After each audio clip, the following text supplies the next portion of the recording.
Bonjour à tous et à tous. Je suis Catherine Blanchard-Goujon. Je suis coordonnatrice au Centre interuniversitaire québécois de statistique sociale. Nous sommes vraiment heureux de vous accueillir aujourd'hui à notre premier midi webinaire du CQSS avec Catherine Haeck, professeure à l'EGUQAM, qui va nous entretenir sur les impacts de la fermeture des écoles sur la réussite éducative des élèves. Alors, la présentation va être d'une durée d'environ 30 minutes, suivie d'une période de questions. Notez que le webinaire va être enregistré et va faire l'objet d'une diffusion sur nos plateformes. Alors, je laisse la parole à Carole Vincent, la directrice générale du CQSS. Merci, bonjour à tous et toutes. Merci d'être là en si grand nombre pour le lancement aujourd'hui de notre série de midi webinaires. Quelques mots à propos du CQSS. Le CICS, depuis 20 ans presque maintenant, le CICS soutient la recherche de pointe au Québec en donnant à toute une communauté de chercheurs et chercheuses l'accès à un vaste ensemble de microdonnées détaillées et confidentielles de Statistique Canada et de l'Institut de la statistique du Québec. Alors, dans nos laboratoires, situés sur 5 campus universitaires, des spécialistes de toutes disciplines des sciences sociales et de la santé bénéficient chaque année des meilleures conditions qui leur permettent d'exploiter tout le potentiel analytique des ensembles de données qui sont mis à leur disposition. En ce moment, il y en a plus que 650 ensembles de données et de les exploiter dans le respect, bien sûr, des normes de confidentialité les plus strictes. Alors, le CICS rend possible chaque année, depuis 20 ans, l'analyse d'enjeux de société fondamentaux pour le Québec et la présentation d'aujourd'hui en est un exemple éloquent. Je dirais seulement qu'il y a d'autres midi-webinaires qui sont à venir cet hiver, chaque mois en fait. Je vous invite à vous inscrire, à vous abonner à notre infolette pour avoir plus de détails. Alors, encore une fois, je vous remercie beaucoup au nom de toute l'équipe du CICS. Je vous remercie de votre présence et je me laisse maintenant la parole à mes collègues Catherine et Catherine. Merci, Carole. Juste avant de donner la parole à Catherine, notre présentatrice, je voulais juste donner un peu plus d'informations sur la période de questions. Donc, elle va suivre la présentation. Elle va être à micro ouvert parmi ceux et celles qui auront levé la main. Donc, j'invite ceux qui ont des questions adressées à Catherine Haeck, en fait, dès le début de la période de questions, à utiliser votre bouton « Lever la main ». Si on vous interpelle, vous n'aurez qu'à accepter l'invitation d'activer votre micro et vous pourrez poser votre question. La caméra va rester fermée et puis le chat sera ouvert aussi. Alors, bon webinaire et voilà, Catherine. Merci Catherine et Carole. Merci à toute l'équipe de m'accueillir aujourd'hui. Ça me fait vraiment plaisir de pouvoir partager avec vous ce que je sais et aussi ce que je ne sais pas par rapport à l'impact des fermetures d'écoles, surtout l'impact potentiel des fermetures d'écoles sur la réussite éducative. Mais pour commencer, comment je fais pour changer les slides? Attendez, donnez-moi 2 secondes, ça ne bouge pas. OK. Pour commencer, j'aimerais premièrement vous dire que je vais passer à travers un état des lieux pour qu'on voit un peu l'état des inégalités de compétences chez les élèves au secondaire, donc via les données du Programme international pour le suivi des acquis, donc le programme PISA. Donc, c'est important de comprendre où on était avant la pandémie pour comprendre qu'est-ce qui pourrait arriver étant donné la pandémie. Après ça, je vais faire un retour sur ce qu'on connaît, les connaissances qu'on a sur l'impact des fermetures d'écoles sur les jeunes et sur leurs familles. Je vais surtout me concentrer sur les jeunes, mais dans la période de questions, si vous avez des questions, je pourrais vous parler un peu de ce qui arrive chez les parents. Je vais aussi vous parler des limites de nos connaissances, tant en ce qui a trait à la pandémie en tant que telle, puis tant à ce qui a trait aussi au manque de données qu'on a, qui fait qu'on n'est peut-être pas capable de porter un éclairage aussi détaillé qu'on l'aimerait dans le contexte actuel. Donc, allons-y. OK. Donc, premièrement, j'aimerais faire un retour sur c'est quoi le rôle de l'école. Donc, pour commencer, là, c'est important de se rappeler que l'éducation est un droit fondamental des enfants donc, et des jeunes. Donc, ils y ont droit. Donc, c'est dans ce contexte-là qu'on doit réfléchir à la question des fermetures d'écoles. L'école est un endroit où, évidemment, on apprend à développer ses connaissances plus de type cognitif, mais ça va bien au-delà de ça. L'école, ça va aussi au niveau des aptitudes sociales de l'enfant avec les autres enfants, mais aussi avec les jeunes. C'est aussi un endroit où l'enfant peut valider sa perception du monde qu'il a hérité de ses parents et de son milieu avec d'autres personnes que son milieu familial. Et puis, c'est finalement un endroit où les enfants reçoivent plusieurs services complémentaires qui sont essentiels à leur bien-être, particulièrement les enfants vulnérables. Donc, c'est dans ce contexte-là aussi qu'on va réfléchir à la question. Là, je vais me centrer beaucoup sur les inégalités au niveau des connaissances, mais ça ne veut pas dire que je ne suis pas consciente de tous les autres aspects. Ils sont tout aussi importants et il y a de la littérature sur les impacts des fermetures d'écoles sur ces autres aspects-là aussi. Mais là, on a seulement 30 minutes, donc on va se concentrer sur plus les connaissances. Donc, je vais prendre les données PISA pour vous donner premièrement un portrait des inégalités au Québec, au Canada, puis où on se place par rapport dans le monde. PISA est une enquête triennale, donc qui a lieu tous les 3 ans, qui porte sur les jeunes de 15 ans. C'est une enquête qui a commencé en 2000 et depuis 2000, on a eu 7 cycles d'enquête. L'enquête a toujours un volet principal. Donc, en 2000, 2009 et 2018, le volet principal, c'était la lecture. En 2003-2012, c'était les mathématiques et en 2006-2015, c'était les sciences. Tous les domaines sont étudiés à chaque cycle d'enquête, mais il y a toujours un domaine principal et certainement, quand on fait nos études, on ne commence jamais à regarder les mathématiques avant 2003 parce qu'en 2000, le sous-échantillon était trop petit. Même chose en sciences, on ne commence pas avant 2006.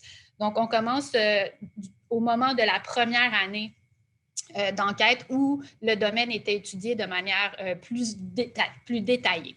Donc, l'avantage de PISA par rapport à d'autres données, PISA a ses faiblesses, là, on va en convenir, mais il y a des très gros avantages aussi. Un de ces très gros avantages-là, c'est que la mesure de développement, elle est comparable à travers les provinces et non seulement elle est comparable à travers les provinces, mais elle est comparable à travers les pays. Donc, on est capable de se comparer à d'autres pays. On est capable de regarder nos inégalités puis de se demander comment on performe par rapport à d'autres. Donc, juste pour vous rappeler, là, ça, c'est les chiffres qu'on connaît plus. Notre score moyen au test PISA en lecture, mathématiques ou sciences au Canada tourne autour de 520 points, alors qu'au Québec, on est toujours plus autour de 530 points. Donc, ça vous donne une idée, là, le score PISA tourne autour de 520 à 530 ici au Canada. La moyenne va tourner autour de 490 à 500 dans les pays de l'OCDE. Donc, pour interpréter les différences dont je vais vous parler, c'est important d'avoir un peu des chiffres là, en tête parce que sinon, vous allez voir des chiffres, vous n'allez pas savoir de quoi je parle. Donc, un chiffre facile à retenir, c'est selon les documents de PISA, selon les documents de l'OCDE, on peut se dire que 40 points PISA représentent à peu près une année d'éducation. Donc, quand on voit un écart de 40 points, ça veut dire qu'on a à peu près une différence d'une année complète d'éducation entre 2 individus. Donc, tout écart de plus de 40 points, c'est un écart qui est supérieur à une année d'éducation. Pour les plus mathématiques d'entre vous, là, vous aimez peut-être mieux parler de différence par rapport à l'écart type de la distribution des scores. Donc, l'écart type de la distribution des scores dans PISA est de 50 à 100 points. 90 à 100 points. Donc, on peut comparer les différences qu'on va obtenir par rapport à l'écart type de la distribution. Par exemple, si on a un effet de 90 à 100 points ou une différence de 90 à 100 points, ça voudrait dire qu'un étudiant qui était, par exemple, au 50e rang centile, donc qui était le 50e sur 100, si on lui applique cette différence-là, il se retrouverait le 84e étudiant. Donc, c'est quand même une très grosse différence. Donc, en sciences sociales, là, une différence d'un écart type, c'est considéré comme un gros effet. On n'a généralement pas ce type d'effet-là en éducation. Donc, vous avez 2 points de référence. Je vais surtout me référer aux 40 points, mais pour les gens qui voudraient se comparer plutôt à l'écart type de la distribution, il faut retenir le 90 à 100 points. Oups, ça va vite. Donc, les inégalités dans PISA, il y a plusieurs façons de les mesurer, mais l'information qu'on a dans PISA a trait aux parents et elle est rapportée par l'enfant. C'est l'enfant ou le jeune, là, dans ce cas-ci, qui rapporte l'information sur le parent dans PISA et on va lui poser toute une série de questions qui vont nous permettre d'avoir une idée du statut socio-économique des parents. Il y a des questions qui sont mieux mesurées que d'autres parce que les jeunes répondent mieux à certaines questions que d'autres. Donc, il y a 2 indices qui sont utilisés dans PISA pour mesurer le statut socio-économique des parents. Dans notre cas, on va exploiter celui qui se concentre uniquement sur l'emploi des parents parce que ça a été prouvé dans la littérature que les jeunes, généralement, connaissent bien le travail de leurs parents, donc ils rapportent bien cette information-là. L'autre indice de PISA, qui est le ESCS, c'est un indice qui est composé à la fois de l'emploi des parents, de l'éducation des parents et de tout un paquet de possessions que les enfants ont dans leur maison.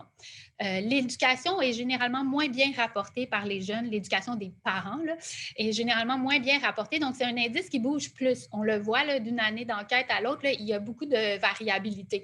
Donc, il est un petit peu moins fiable. Ceci étant dit, tout ce que je vous présente aujourd'hui est robuste à un ou l'autre des deux indicateurs. Donc, si on prend celui des parents, on va classifier les parents ou les jeunes avec les informations sur le parent en 5 catégories, donc en 5 quintiles. On va catégoriser les jeunes dont les parents ont un profil socio-économique bas, qui va être le quintile 1, puis moyen, quintile 2, 3, 4, puis finalement les jeunes dont les parents ont un profil socio-économique élevé qui vont être dans le quintile 5. Et pour mesurer l'écart, les inégalités dans le fond, dans le système, là, on va utiliser la différence entre les enfants qui sont dans le quintile 5 versus ceux qui sont dans le quintile 1. Pour cette présentation-ci. On a dans nos travaux plus de détails si vous êtes intéressé à d'autres types de mesures.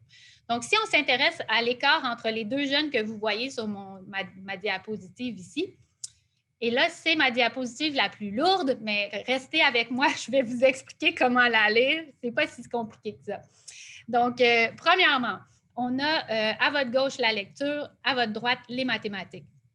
Les mathématiques sont particulièrement parlantes pour ce qui est de l'avenir futur des jeunes. Donc, c'est une mesure qui est extrêmement corrélée avec le revenu, la probabilité d'emploi. Donc, elle est particulièrement intéressante à regarder, mais tout comme la lecture aussi. Donc, si vous regardez ces deux graphiques-là, on a une boîte par province. Donc, chacune des provinces est représentée. Le Québec est en haut à droite pour chacune des deux figures. Il y a 3 séries de chiffres qui sont présentées. Les petits ronds vides, c'est le résultat moyen des étudiants qui sont dans le quintile supérieur, donc les étudiants qui sont des profils socio-économiques très élevés. Les petits ronds rouges pleins, c'est les étudiants qui sont de profils socio-économiques faibles, donc les plus faibles. Et puis finalement, les triangles bleus, c'est la différence entre les ronds rouges et les ronds orange. Donc, les triangles bleus, c'est l'écart. C'est l'écart entre les jeunes qui sont dans des familles favorisées et les jeunes qui sont dans des familles moins favorisées. Et ce que vous voyez, si vous regardez l'axe des X à gauche, qui est pour les triangles bleus, vous voyez que l'écart se situe à environ 60 points à travers toutes les provinces. Et il est très stable à travers le temps. Il est généralement très stable. Il y a des provinces où ça bouge plus que d'autres, mais il est relativement stable. Et si on regarde le Québec, on voit très bien que, et en lecture et en mathématiques, l'écart de performance entre les deux groupes se situe à peu près 60 points, est un peu plus élevé en mathématiques à 65 points.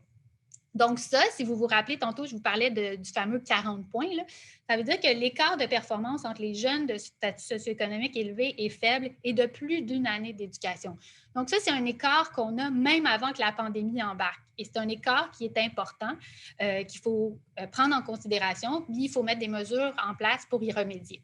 Sur mon graphique, vous voyez, j'ai une ligne rouge qui passe à travers, là, une ligne horizontale. Ça marque le nombre de points qui est marqué sur l'axe de droite, là, les points, la moyenne des résultats est sur l'axe de droite, qu'il faut pour avoir les compétences nécessaires pour aller à l'université. Donc, le 480 points marqués par la ligne rouge marquent le nombre de points nécessaires ou les compétences qu'on appelle core skills en anglais, là, nécessaires pour être en mesure de poursuivre des études supérieures. Donc, on voit qu'au Québec, nos jeunes du quintile inférieur, en général, ont une moyenne de performance qui est suffisante pour passer aux études supérieures. Donc, ça, c'est quand même quelque chose qui est rassurant. On a donc un écart de performance entre les deux qui est similaire à ceux des autres provinces, mais quand on regarde la performance de nos jeunes, on voit qu'en général, ils performent mieux, tant pour les jeunes du quintile supérieur que les jeunes du quintile inférieur. Donc, déjà là, on part en bonne position, mais ça ne veut pas dire qu'on est à l'abri de la pandémie.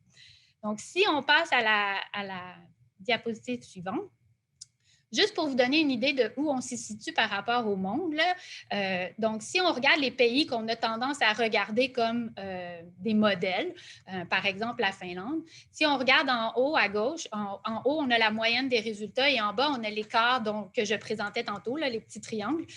On voit que les écarts du Québec qui sont en bleu sont en moyenne de 68 points à travers les 3 disciplines. Et on voit un peu la même chose. Je ne sais pas si vous voyez ma souris quand je la bouge, en tout cas. On voit la même chose en Finlande. Donc, nos écarts de performance selon le statut socio-économique sont très similaires à ceux qu'on observe dans les pays qu'on a tendance à admirer. Donc, ça, c'est déjà quelque chose qu'on doit internaliser au Québec puis qu'on n'a peut-être pas encore pris la peine de considérer. Ça ne veut pas dire que la partie est gagnée, qu'on n'a pas de problème. Au contraire, je pense que tout comme la Finlande, il y a des choses qu'on peut faire encore.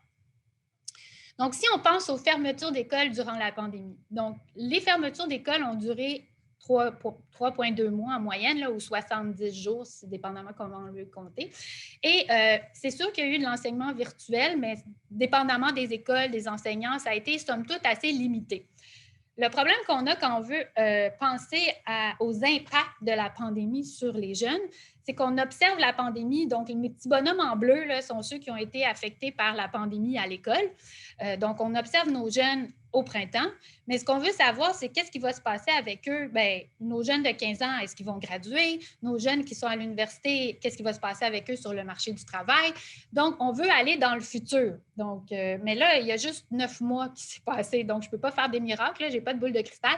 Donc, la seule chose que je peux faire pour essayer d'anticiper c'est quoi l'impact sur nos jeunes de 15 ans, par exemple, mais aussi tous les jeunes en bleu là, sur ce transparent-là, c'est quoi l'impact sur ces jeunes-là qui étaient à l'école sur leur futur? Donc, qu'est-ce qui va se passer tant au niveau de leurs revenus que potentiellement leur santé et d'autres mesures comme ça.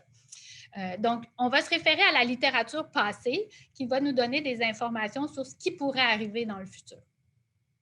Donc, il y a plusieurs stratégies d'identification qui ont été utilisées dans la littérature là, pour voir c'était quoi l'impact des fermetures d'écoles sur les enfants à court et à moyen terme et à très long terme. Donc, les 4 stratégies les plus fiables qui existent, c'est la littérature qui concerne les pertes de connaissances durant l'été.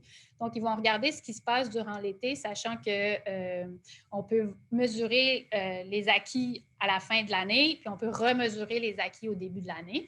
Donc, il y a plusieurs études qui se sont penchées là-dessus. Il y a aussi des études qui ont exploité les grèves enseignantes. Donc, ils ont regardé qu'est-ce qui se passait quand certains jeunes étaient affectés par des grèves enseignantes versus d'autres.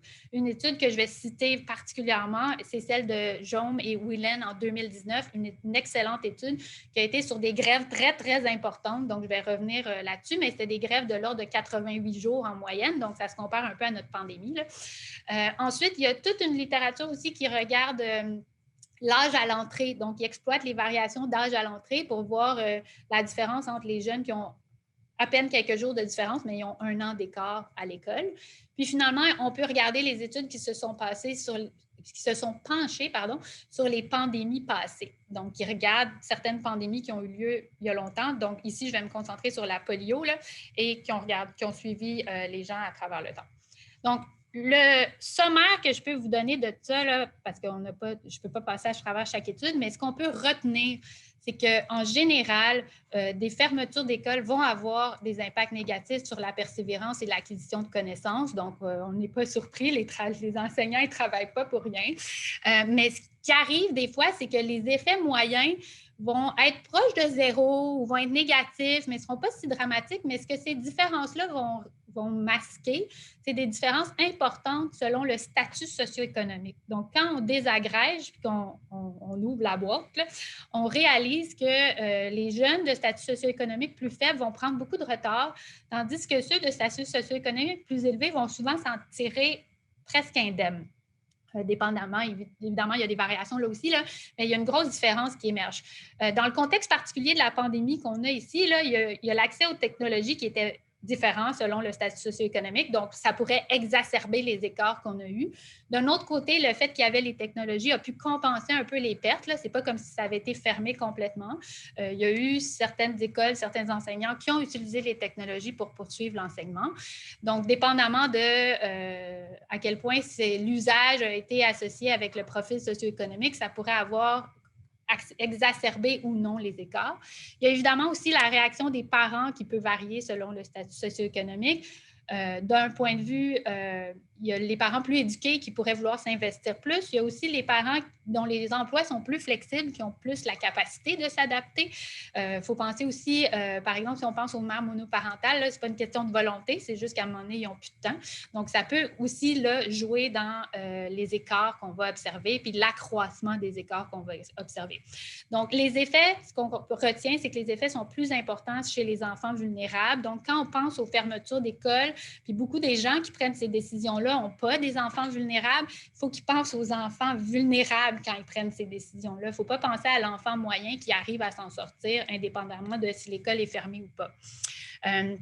En dernier, je cite une étude qui a été faite par Anouchek là, qui estime que les impacts juste du printemps, les impacts des fermetures d'écoles du printemps, sans considérer ce qui s'est passé depuis, là, pourraient coûter au Canada entre 1 200 et 2 500 milliards de dollars US, qui représente sur 80 ans, ce qui représente à peu près une année de PIB complet au Canada. Donc, on parle là juste des fermetures, de l'impact économique des fermetures d'écoles.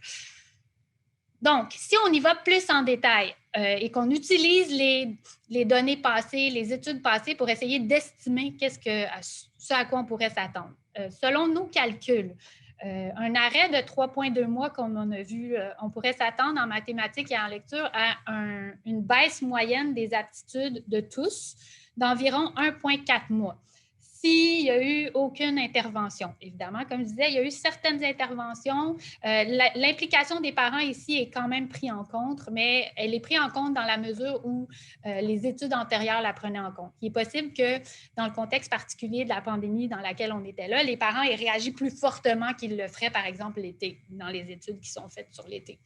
La chose qui se cache derrière ça, c'est qu'en fait, quand on va désagréger, on va s'attendre plutôt à une perte d'apprentissage de 2 mois chez les jeunes des milieux défavorisés, puis on va s'attendre à un gain, donc aucune perte pour les jeunes des milieux favorisés. Donc, pour les jeunes des milieux favorisés, la perte de 3,2 mois n'aura pratiquement pas d'effet, tandis que pour les jeunes des milieux défavorisés, on va s'attendre à une perte importante d'apprentissage, ce qui va créer une accentuation de l'écart que je vous ai montré tantôt. Donc, tantôt, vous vous rappelez, je vous montrais un écart de 60 à 65 points au Québec. On va s'attendre à ce que cet écart-là grandisse d'à peu près 20 points. Donc, c'est beaucoup. C'est un accroissement de 30 %. Donc, ça, c'est en supposant qu'il n'y a aucune remédiation qui est faite. Évidemment, là, les enseignants, en ce moment, font un travail acharné pour essayer de contraindre cet accroissement-là, mais on entend déjà des échos du terrain. Là, j'ai parlé avec certaines personnes qui travaillent dans les écoles et on sent déjà là, qu'ils voient une très grosse différence et des retards importants chez certains jeunes. Donc ça, c'est l'effet auquel on pourrait s'attendre. À plus long terme, c'est ce qui est limite pas le plus inquiétant, mais qu'on a un écart à court terme et qui se résorbe. C'est pas le fun pour les enseignants qui ont à gérer tout ça puis à remettre tout le monde à niveau. Là. Mais c'est qu'en général, les études qui ont regardé sur le long terme vont trouver des effets à long terme des fermetures d'écoles. Donc, de dire que le système n'a pas été capable de compenser entièrement pour les fermetures d'écoles. Évidemment, ces études-là se passent dans un passé quand même assez lointain, parce que pour être capable de regarder des gens aujourd'hui à 40-50 ans, il faut retourner à des événements qui ont eu lieu il y a à peu près 30-40 ans. Donc, si on se fie à ces événements-là qui ont eu lieu il y a plus longtemps, on pourrait estimer que 70 jours d'absence à l'école, ce qui est à peu près les cas de la pandémie qu'on a vécu au printemps, dans le pire des scénarios selon moi, là, parce que je pense qu'en tout cas, on pourra en parler pendant la discussion, mais je pense que les études passées ont eu lieu dans des contextes où il n'y avait pas les moyens qu'on a maintenant pour remédier à la situation. Et il n'y a pas eu non plus de technologie qui a été utilisée pendant les arrêts. Là. Donc, si on se fie à ces études-là, le pire scénario auquel on pourrait s'attendre au niveau de la graduation au secondaire, on va voir une baisse. Donc, selon ces études-là, on s'attendrait à 210 élèves de moins sur 1000 étudiants. Au niveau de la graduation universitaire, on s'attendrait à 168 élèves de moins sur 1000 étudiants qui gradueraient de l'université. On s'attend aussi à des pertes de salaire de 2 à 3 % annuellement à long terme sur la vie. Les revenus totaux de la famille aussi se trouvent à baisser d'à peu près 4 % annuellement pour les gens qui ont été touchés par des interruptions prolongées. Dans le cas de l'étude que je cite, qui est la principale étude, on parlait de 88 jours d'interruption en moyenne. Il y a aussi un effet sur l'éducation du partenaire avec qui les gens vont se mettre en couple. Généralement, l'éducation du partenaire va elle aussi être moins élevée que la personne elle-même qui a été affectée par les fermetures d'écoles. Et puis, ce qui est vraiment... moi, je travaille beaucoup sur l'intergénérationnel, là, donc ce qui n'est pas surprenant, mais qui a été rarement documenté, c'est l'effet intergénérationnel de ce type d'événement-là. Et ce qu'on voit, c'est que les enfants des jeunes qui ont été eux-mêmes affectés par les fermetures d'école, ces enfants-là, eux aussi, vivent des retards à l'école. Et ça, vous allez peut-être dire « Wow, c'est un stretch, là, à stretch les lactiques vraiment fort. » Oui, peut-être, mais non, peut-être pas. On fait beaucoup dans le groupe de recherche sur le capital humain de travail sur la transmission intergénérationnelle d'un paquet de mesures et on voit très bien un lien fort entre l'éducation des parents, l'éducation des enfants, le revenu des parents, le revenu des enfants et on a des études en construction qui commencent à démontrer le lien causal entre l'éducation des parents et le revenu futur des enfants. Donc, c'est vraiment, il y a tout un lien qui se fait là. Donc, corriger les inégalités qu'on a créées au printemps devient de plus en plus important quand on commence à prendre en considération ces effets-là. Je ne sais pas combien de temps il me reste parce que je ne vois pas l'heure. Je vais juste regarder. 43. OK, je vais abréger, mais cette figure-là, je voulais juste vous montrer le lien qui existe entre les compétences, parce que là, peut-être vous dites, PISA, on s'en fout. Donc, les compétences, le lien entre les compétences et le revenu est très important et non seulement il est important, mais il s'accentue depuis quelques années, depuis environ 20 ans. Donc, vous voyez la ligne bleue pleine, c'est les gens avec une compétence très élevée en mathématiques. Il y a les hommes à gauche, les femmes à droite. On voit que les hommes avec des compétences très élevées en mathématiques ont souvent eu un revenu plus élevé, mais que depuis 2006 à peu près, là, vraiment, il y a un décollage et ces gens-là commencent à gagner de plus en plus. On voit un peu le même décollage chez les femmes, mais il est moins important, mais il est quand même là. Et on voit très bien les lignes, là, une par-dessus l'autre, qui sont en fait les gens avec les plus bas niveaux de compétences en mathématiques, un peu plus élevés, un peu plus élevés, un peu plus élevés, et le revenu qui augmente avec le niveau de compétences en mathématiques. Donc, les compétences qu'on acquiert à l'école, puis finalement qu'on maintient rendu à l'âge adulte, sont fortement liées avec comment on va réussir sur le marché du travail. Et ça ne se limite pas là. Le revenu est associé avec la santé, donc on pourrait continuer sur les autres dimensions de la vie. Donc, les limites de nos connaissances. Bien évidemment, le passé n'est pas garant du futur. Là, comme je vous disais, ces études-là sont beaucoup basées sur ce qui s'est passé avant. C'est une génération complète qui a été touchée par les fermetures d'écoles. Donc, ça s'inscrit dans une dynamique d'équilibre général, puis dans une dynamique mondiale. Donc, ça se peut que ça n'ait pas exactement les mêmes effets que quand on regarde, par exemple, des grèves enseignantes qui affectent seulement une petite partie de la population. Comme je le mentionnais, il y a l'impact modérateur des technologies qui a pu atténuer l'effet auquel on peut s'attendre.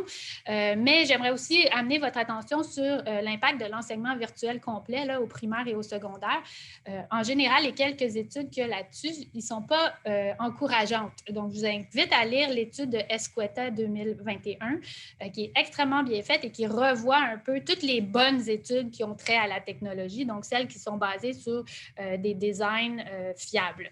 Donc, je vous invite à lire ça si les technologies dans l'enseignement vous intéressent. Finalement, le dernier point que j'aimerais faire, c'est sur les données, sur les enfants et les jeunes. Le Canada, il ne possède plus de portrait longitudinal des enfants et des jeunes représentatifs de l'ensemble du pays depuis 2008. Dans le budget de 2016, le gouvernement fédéral avait fait une promesse comme quoi c'était important d'avoir des données au Canada, mais jusqu'à ce jour, ce n'est toujours pas réalisé. On a de l'espoir que ça revienne, mais c'est sûr que quand on n'a pas de données, on n'est pas capable de documenter qu'est-ce qui se passe. Puis il y a 4 ans, je présentais sur cette problématique-là, puis je disais que si jamais on avait une catastrophe naturelle ou une pandémie, on aurait besoin d'avoir des données avant puis après pour savoir ce qui s'est passé. Là, on est un peu pris avec pas grand-chose. Donc, on va avoir de la difficulté à mesurer les impacts à long terme, mais il y a toute une équipe de chercheurs qui se pensent là-dessus, donc je pense qu'on va trouver des solutions. Finalement, ce qui concerne la COVID et les jeunes, il y a beaucoup de choses qui se disent dans les médias, mais beaucoup est basé sur des opinions, très peu basé sur des faits. Il n'y a pas beaucoup de... La transmission à l'école, on ne connaît pas, il n'y a pas de très bonnes études que j'ai pu croiser qui vraiment documentent la transmission à l'école, pas parmi les jeunes, pas parmi... Donc, la transmission qui aurait lieu dans les bâtiments scolaires. Donc, ça reste à prouver à quel point les écoles contribuent ou ne contribuent pas. Donc, le fait qu'un enfant ait la COVID, ça ne veut pas dire qu'il l'a nécessairement attrapé à l'école. Donc, il ne faut pas compter les cas d'enfants puis les attribuer nécessairement à une transmission à l'école.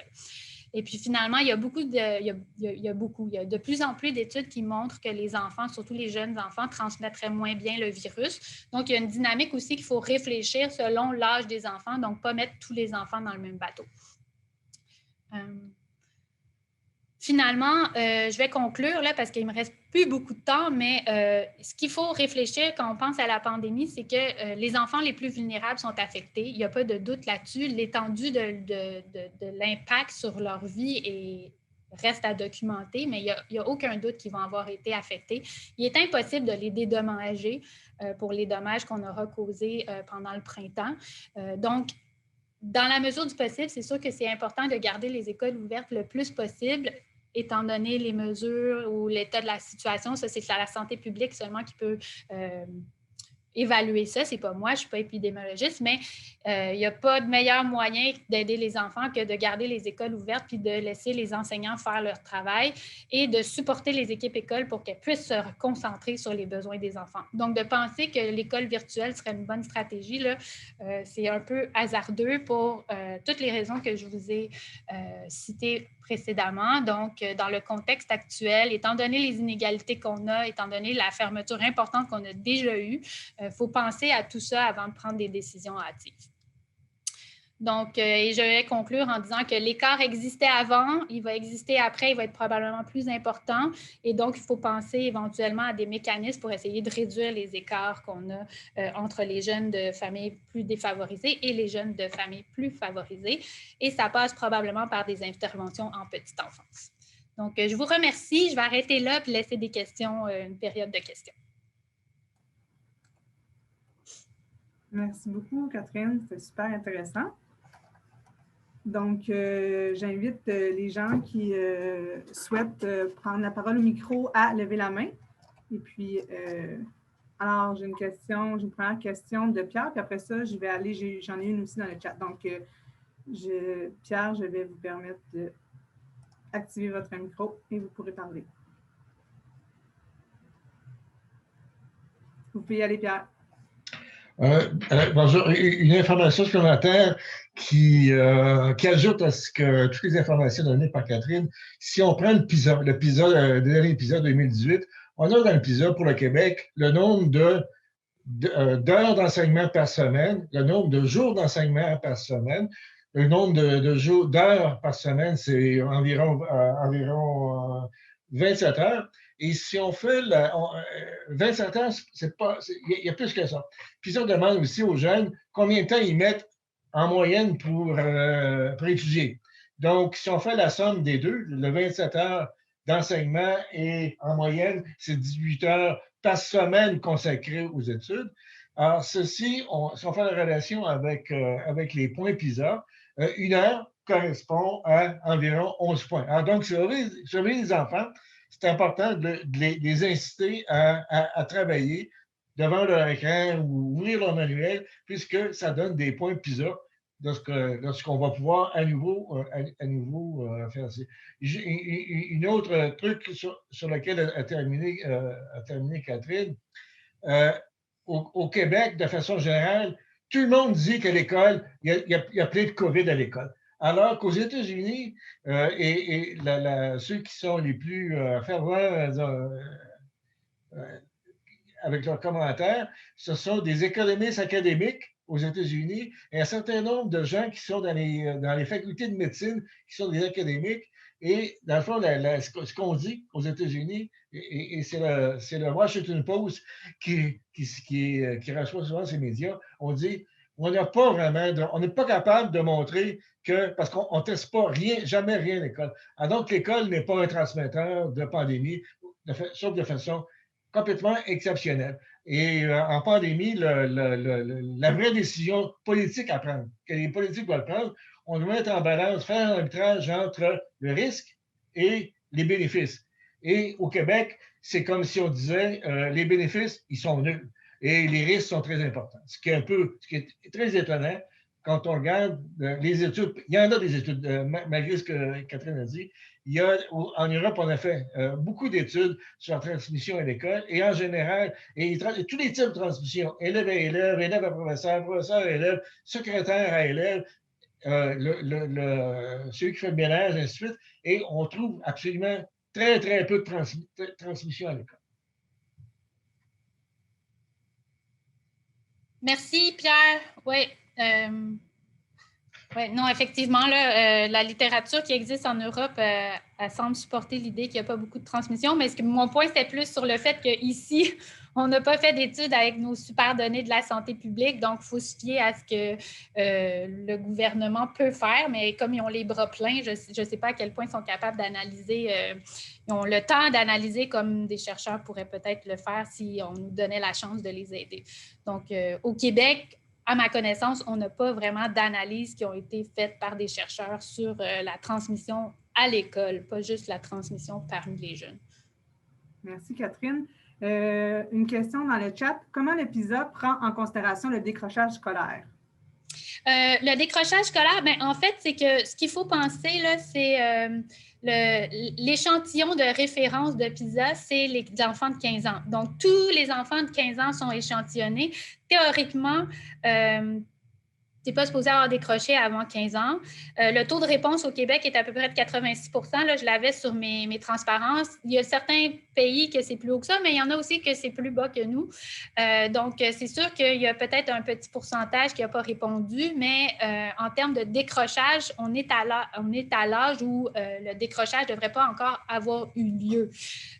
On a par contre une chose que je n'ai pas parlé là, dans PISA, c'est que les jeunes ne sont pas tous dans le même niveau scolaire. Le Québec utilise beaucoup le redoublement. Donc, on a beaucoup de jeunes dans PISA au Québec qui sont en retard, là, qui ont comme une année ou deux de moins d'éducation, ce qu'on n'observera pas dans d'autres provinces.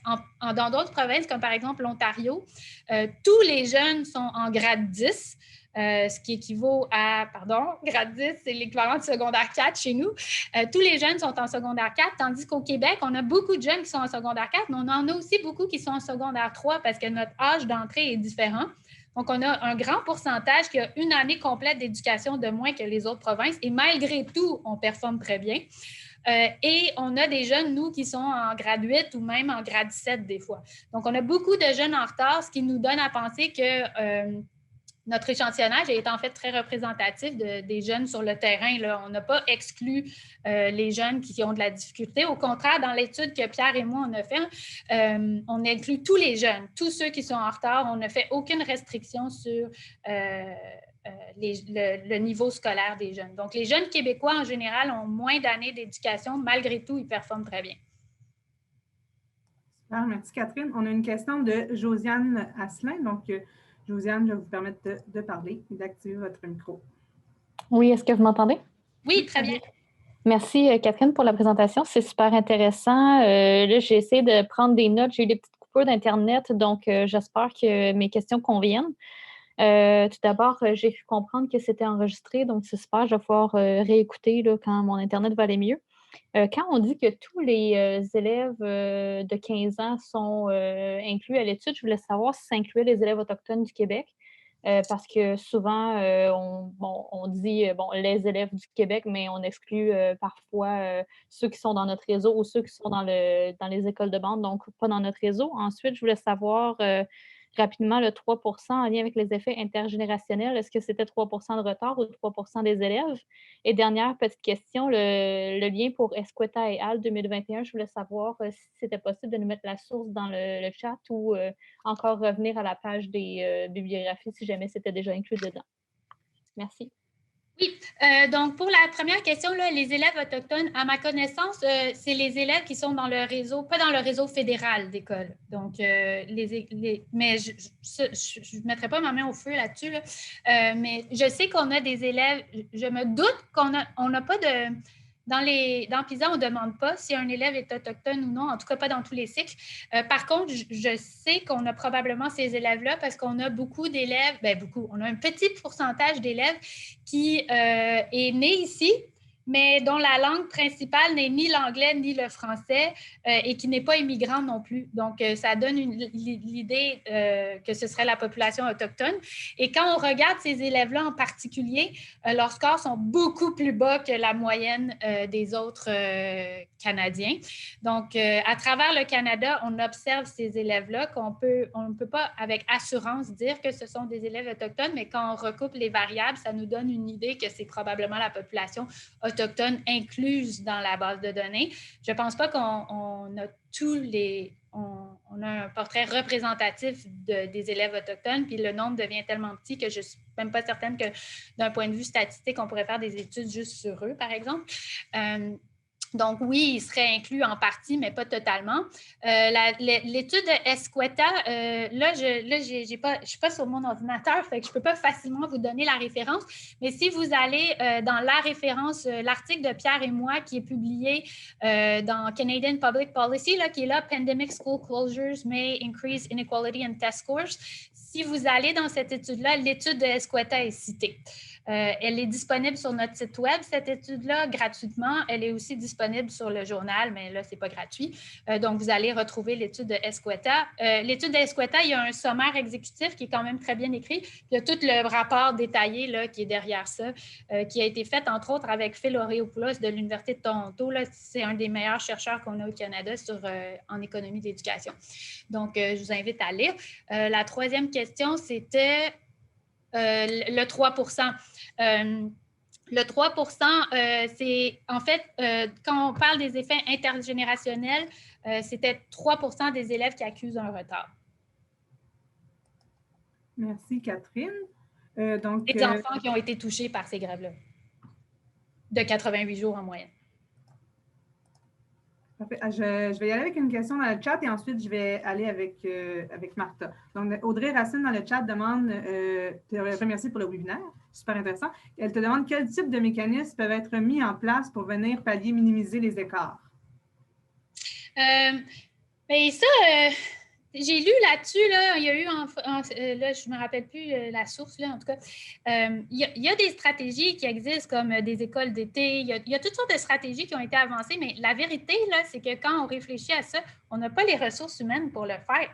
Donc, c'est pour ça que quand j'ai conclu vite, là, mais finalement, je disais, l'important, là, pour l'instant, c'est d'essayer de garder les écoles ouvertes le plus possible puis de laisser les enseignants faire leur travail comme ils savent le faire, parce que je ne vois pas de solution miracle facile à implanter là, pour lesquelles on aurait les ressources.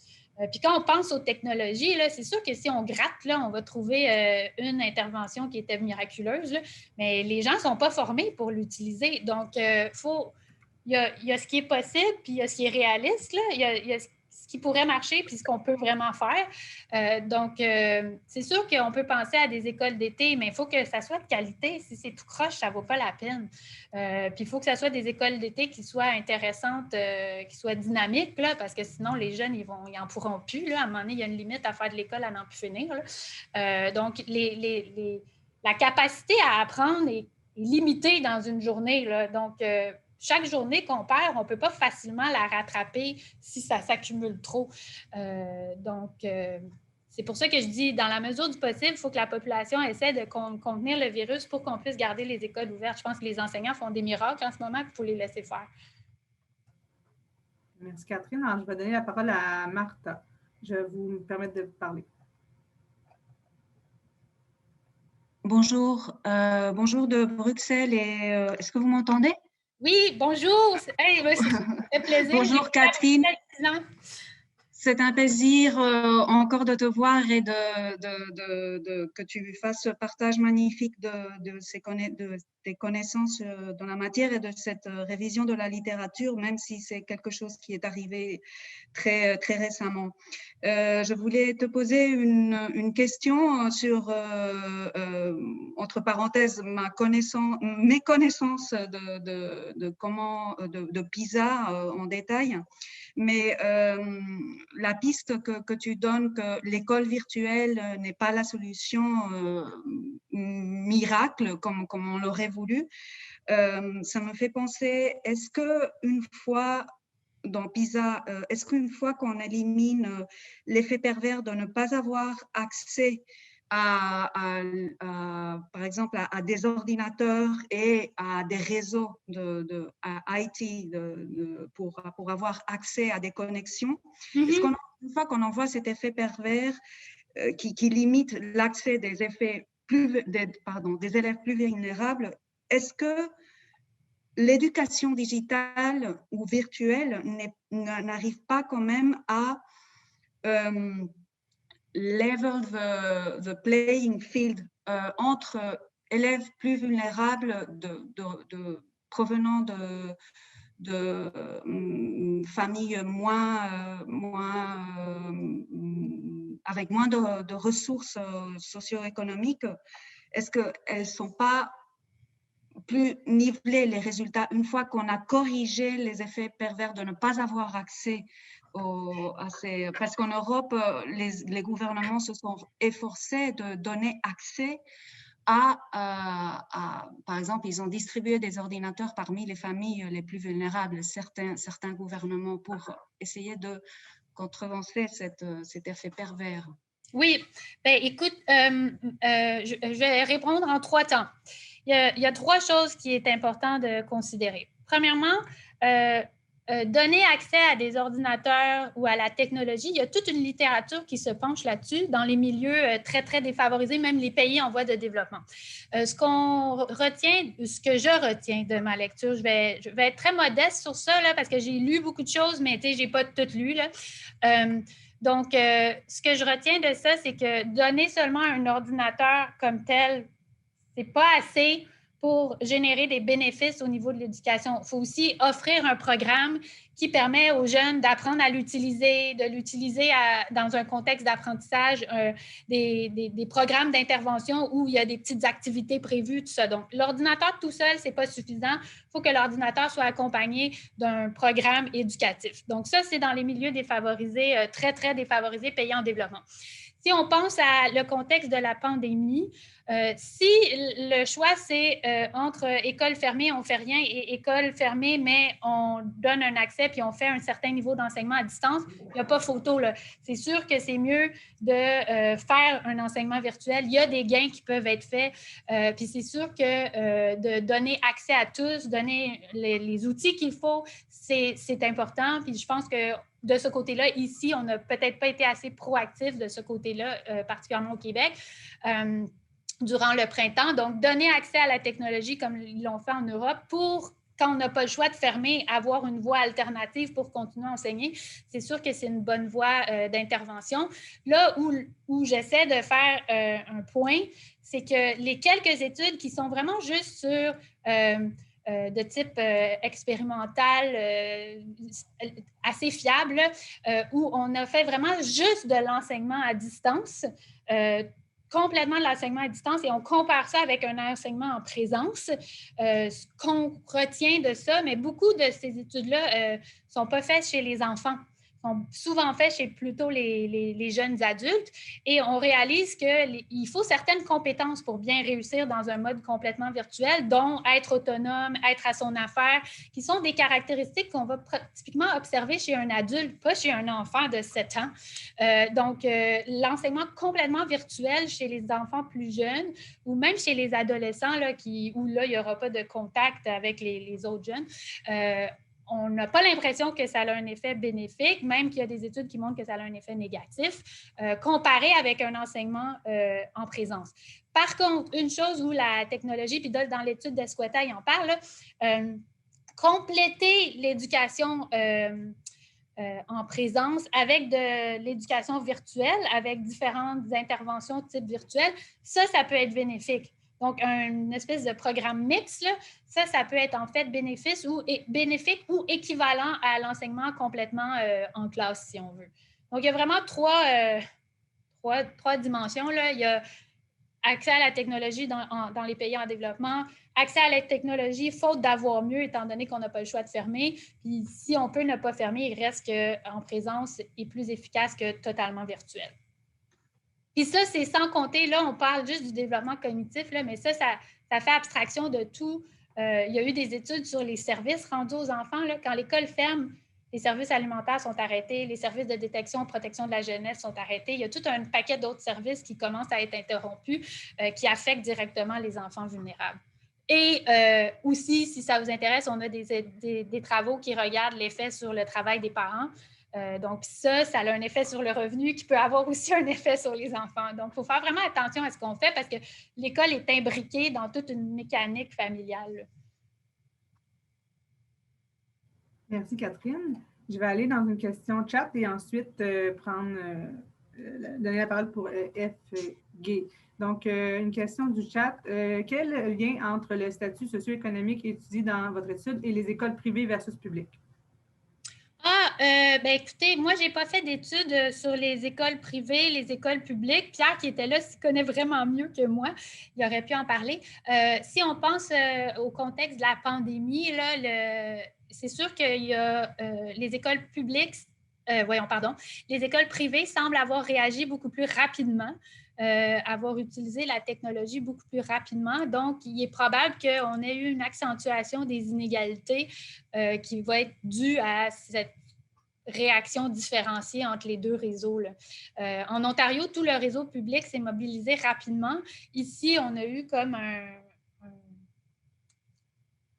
une ambivalence là, dans le réseau public qui a fait que certains ont réagi puis d'autres pas, puis c'était pas clair qu'est-ce qu'il fallait faire versus qu'est-ce qu'il fallait pas faire. Donc, il y a eu comme une confusion qui fait que ça a pris du temps avant qu'on fasse l'enseignement virtuel dans le réseau public.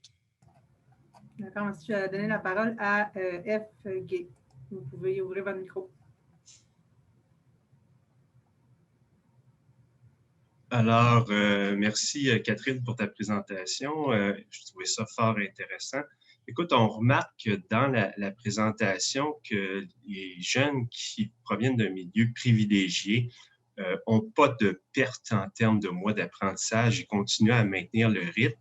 Ceux qui sont dans un milieu défavorisé ont une perte. Alors, ma question, c'est si jamais on devait en revenir à un confinement total au Québec, ce que je ne souhaite pas, mais parce que les cas sont trop élevés, est-ce que, d'après toi, ça ne vaudrait pas la peine qu'on intensifie nos interventions auprès des jeunes qui sont défavorisés, donc de donner un enseignement plus important à eux et qu'à l'autre groupe qui proviennent d'un milieu favorisé, là, à ce moment-là, on donne une intervention qui est un peu plus légère. Par exemple, qu'on donne juste du matériel à apprendre, mais qu'on ait des sessions plus intenses comme enseignant avec ceux qui sont défavorisés. Alors, j'aimerais ça t'entendre là-dessus, voir qu'est-ce que tu en penses de cette idée-là en fonction des résultats que tu observes dans ta recherche. Oui, moi, c'est sûr que si on en vient à un autre confinement où on ferme là, à grande échelle, faut faire vraiment plus dans les milieux défavorisés. Donc, on parle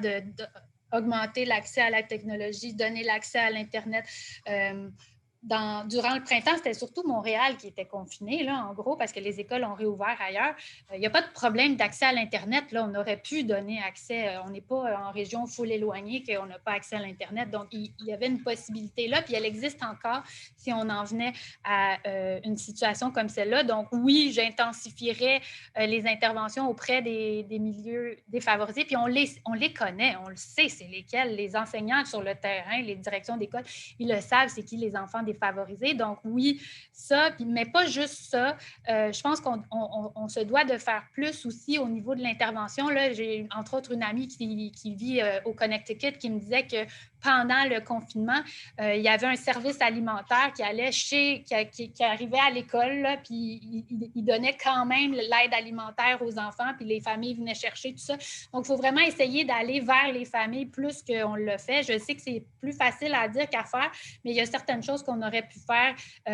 Puis là, je ne juge pas, hein, je ne juge vraiment pas ce qui s'est passé pendant le printemps. Je lève mon chapeau à toutes les personnes qui sont là. Ce n'est pas évident à gérer, mais là, avec la distance, avec tout ce qu'on sait, je pense qu'on doit se préparer à plus que ça pour les enfants défavorisés.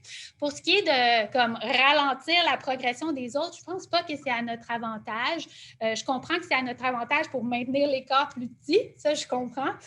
Par contre, retenir les autres, ce n'est pas à notre avantage comme société. Le fait de développer la capacité de ceux qui peuvent puis qui peuvent continuer à aller plus loin, c'est à notre avantage comme société de les laisser aller, de les laisser progresser. Donc, je ne retiendrai pas nécessairement ceux qui apprennent vite, mais je ne mettrai pas mes efforts sur eux. Je les mettrai, mes ressources, mettons, mes ressources supplémentaires, je ne les mettrai clairement pas sur eux, mais je les mettrai sur les autres.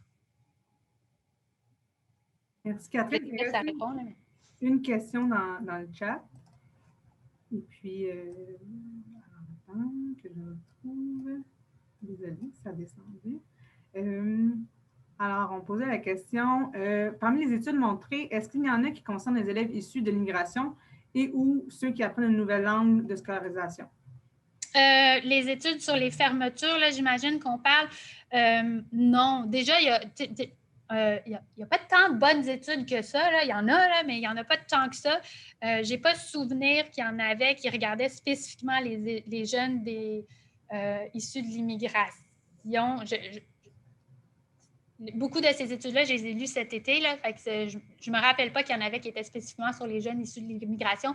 Ça ne veut pas dire qu'il n'y en a pas. Par contre, quand on regarde les jeunes issus de l'immigration dans PISA, en général, dépendamment des provinces, ils vont être plus ou moins performants. Donc, il y a des provinces dans lesquelles les jeunes issus de l'immigration, en fait, réussissent très, très bien et d'autres moins.